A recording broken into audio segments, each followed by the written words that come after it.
it is what we just said, it's networking. It is something you do, not something that you have.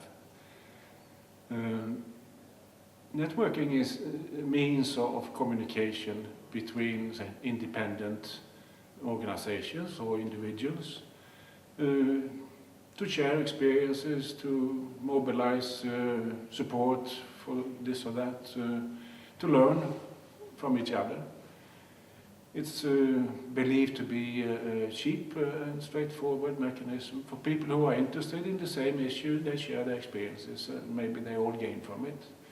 Maybe they will also be able to influence others outside the network. Sometimes that is not the issue, sometimes it's just the issue of learning. I think that is the basic. It is something that you do to improve other things that you do.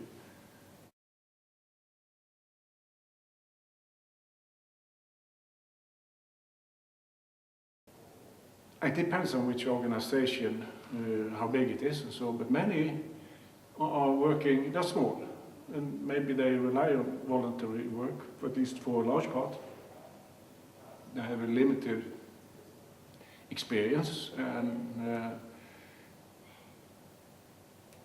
they need to know that others are interested in the same issue, and maybe you find that you can achieve more if you cooperate or if you learn from each other. Sometimes you have a problem of a very practical nature.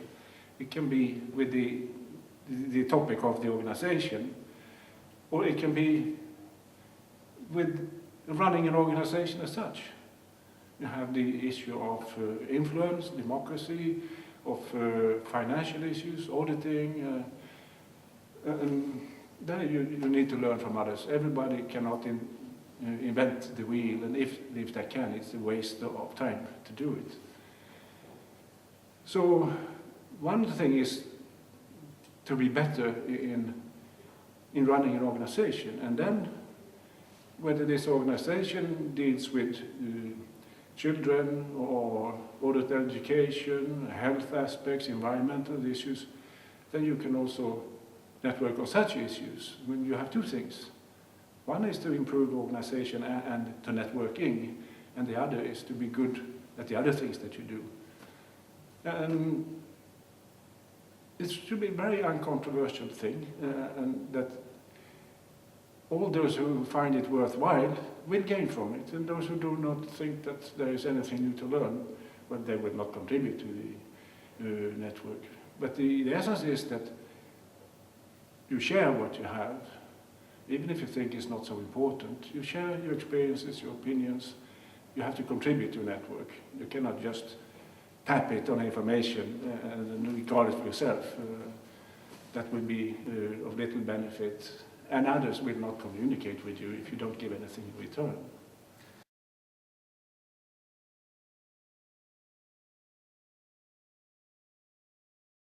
Often it is important because then you have shared situations and shared problems to solve. If you have a very heterogeneous network with big organizations with employed staff, maybe trained people, specialists, and at the same time a lot of small organizations which are mainly preoccupied with the daily activities in the neighborhood, then you confront very different problems that you need to find a solution to. So a lot of the information that hopefully is circulating in the network will not be of use for many participants. So for that reason, it is often convenient to network with organizations on the same level. But then, of course, you can get inspiration and impulses from those who have very different experiences. So it can also be beneficial to include different types of organizations of different size, but not only that the information disseminated should be of value for those who are part of the network, but you must also make an effort to make it valuable for the weakest, smallest members. Otherwise, you will just leave them behind, and you would be networking on a much higher level with big organizations, which are perhaps not in so much need. So even if some issues seem trivial, they are very real for the small, resource-poor organizations, and you must keep that in mind.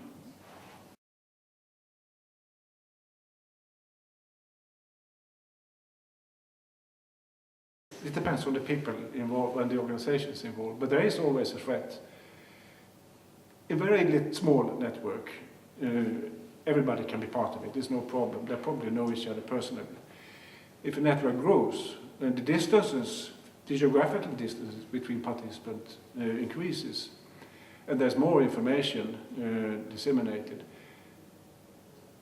Somebody usually will have to take the function as a hub or a focal point to channel the information from the participants to the whole network. Because if everybody is doing it, nobody is really responsible for making it function. So that's a practical issue, and you can agree on who will have that role. Most likely it's a bigger organization, but maybe has somebody working full-time so can do this as part of the job. And that, of course, gives the possibility also, because that organization has most information. And if it's also a bit larger, it gives them the temptation to speak externally for the whole network. And maybe they will also be approached by others to give the opinion of the whole network. And sometimes this can work very well, but also there is the risk that actually you forward your own interests when you have that position. We're all humans, it is tempting. Sometimes the one you're communicating with needs a quick response, and you don't have the time to ask the whole network what I think of this. And even with very good intentions, you take the opportunity to speak on the behalf of others without really having the mandate. And sometimes it's good, but it can also backfire. They know, we don't share your opinion on this issue, why do you speak for us? So you have to be very careful there. Networking is often informal, it's invisible, somebody does it because they have personal contacts in other organizations. So it is not often the organizations that are networking, but people in organizations. And that makes, of course, every network vulnerable. Because, you say, people can leave, they move, they get another job, or they have another function in the same organization. If it is the hub that moves on, that can be disastrous. You have to try to safeguard continuity, that it is not so much person dependent, but as organizations being in touch with each other. Without formalizing it too much, because then people say, no, they're controlling too much, we want to be independent. So that's a difficult balance here. And that is, of course, this balance, it differs from one network to another. You just have to be aware of the limitations here.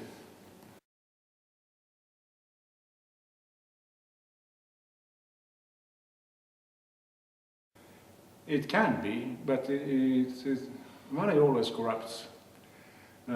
External money also carries with it the risk of external agenda setting, and that means that you are not free to decide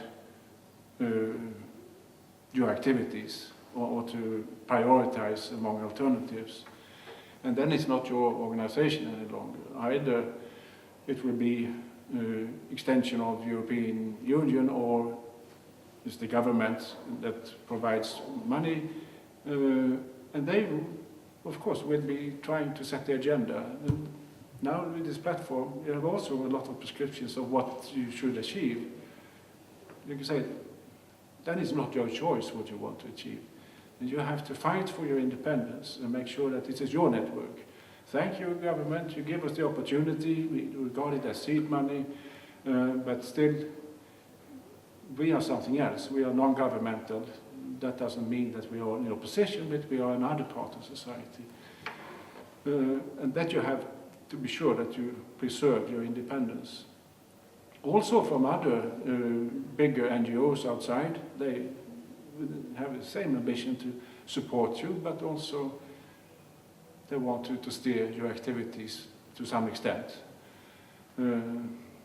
I think it is important that NGOs preserve their independence. And you have certain roles to fill in society, some other roles. There's no problem with that.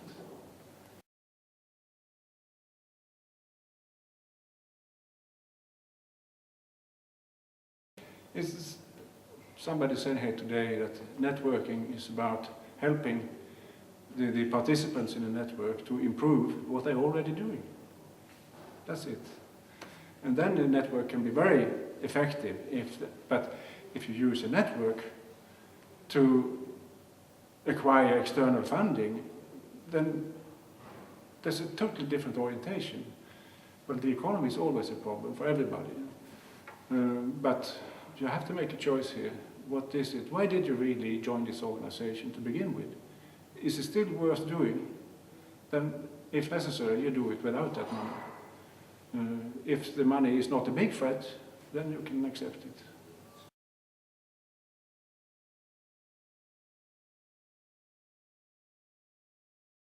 Normally, I would say so, because people are concerned about the problems they meet in their everyday life. And they are also often in a way that they can be handled locally. Then, of course, sometimes you need a very different kind of analysis, that the cause of this problem is not found here, it's somewhere else. And then the network, sharing information, etc., is also to learn. And maybe over time you can learn to analyze more complex problems and find that the solution actually means that you have to interfere somewhere else, on another level of society. But that is something that comes during the process. To start with this, to engage in very complex matters, advocacy, you have to influence others, agitate advocacy for something. I think normally that is something that you don't get much support from the ordinary people. It's too complicated, it takes too long. They are more concerned about what they can do something about. So, in order to address these more complex issues, I think you should concentrate on practical issues, learning, sharing experience, developing trust, and then over time, when you learn more, maybe you have a larger network and you get more inputs from the participants, then gradually you can also address these other issues. That is how networks are often developed from the concrete realities of everyday life. And you cannot do anything about everything that is disturbing, but you concentrate on what you can do. And that gives you positive experiences. And you feel that, yes, we can. And then over time you could address other issues. So I think that is the correct way of starting in the small scale, the local matters. But if you start building a network on very complex issues, I think it's very difficult to make it sustainable. Network is about learning and sharing, and gradually you feel confident to engage in other issues. Okay, thank you.